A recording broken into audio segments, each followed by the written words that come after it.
Fábio Fornari, eu sou um dos alunos do programa de mestrado em turismo da EST USP.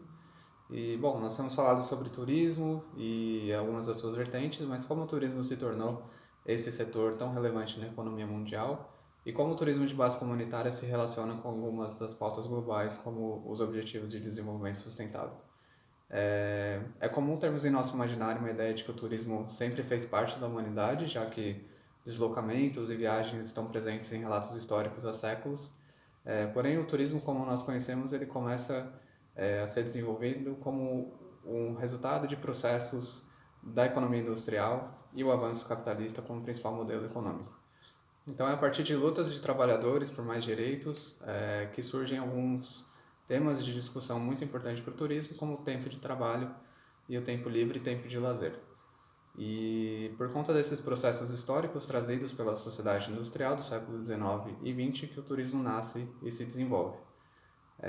E assim como os processos econômicos se internacionalizaram, ainda que de forma desigual e contraditória, o turismo passou a ser um dos maiores setores do mundo como resultado desses processos também tecnológicos, geopolíticos e históricos.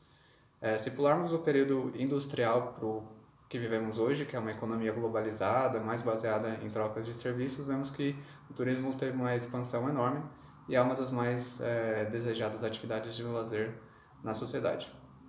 Com o avanço, com o acesso à viagem tornando-se cada vez maior, chegamos em 2019 com uma marca de 1,5 bilhão de turistas internacionais.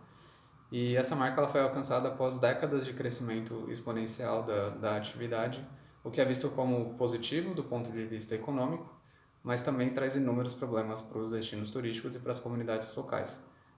Surge daí algumas discussões sobre, e é usado o termo overtourism, que em português seria algo como turismo em excesso. Então, um bom exemplo para ilustrar isso, embora não seja turismo internacional, mas é o que a gente vive em momentos de feriadão no Brasil, com milhares de pessoas indo para a praia, e esses destinos não têm capacidade para lidar com tantos turistas ao mesmo tempo. Isso acontece em destinos famosos como Barcelona, Paris. Mas o que o turismo de base comunitária tem a ver com essa discussão? Bom, esse modelo de turismo ele vai justamente na contramão desse modelo de turismo em excesso ou turismo de massa. E assim como a história do turismo esteve intrinsecamente ligada a processos econômicos e políticos, o seu presente e futuro também dependem da capacidade de responder aos desafios atuais.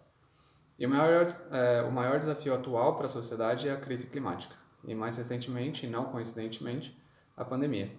A crise climática é consequência justamente desse modelo econômico industrial e das decisões políticas ou da ausência delas nas últimas décadas. E reconhecendo isso, o tamanho desse problema, a ONU e os países se reuniram e assinaram o Acordo de Paris, em 2015, e aderiram aos 17 Objetivos de Desenvolvimento Sustentável. Esses objetivos eles renderiam um vídeo único, mas basicamente seu papel é o de guiar as organizações e empresas para evitar uma catástrofe climática, tendo em vista o avanço da crise climática, além de lidar com questões como fome, educação, igualdade de gênero, entre outros tópicos relevantes. O turismo, como um dos maiores setores mundiais, tem papel relevante nos Objetivos de Desenvolvimento Sustentável, porém enfrenta agora uma das suas maiores crises por conta da pandemia. E embora a pandemia tenha acelerado a percepção de sustentabilidade e a necessidade de ação, há um longo caminho a percorrer para alcançar o que a indústria precisa para se tornar mais sustentável. E para isso é preciso que o modelo vigente de turismo seja repensado.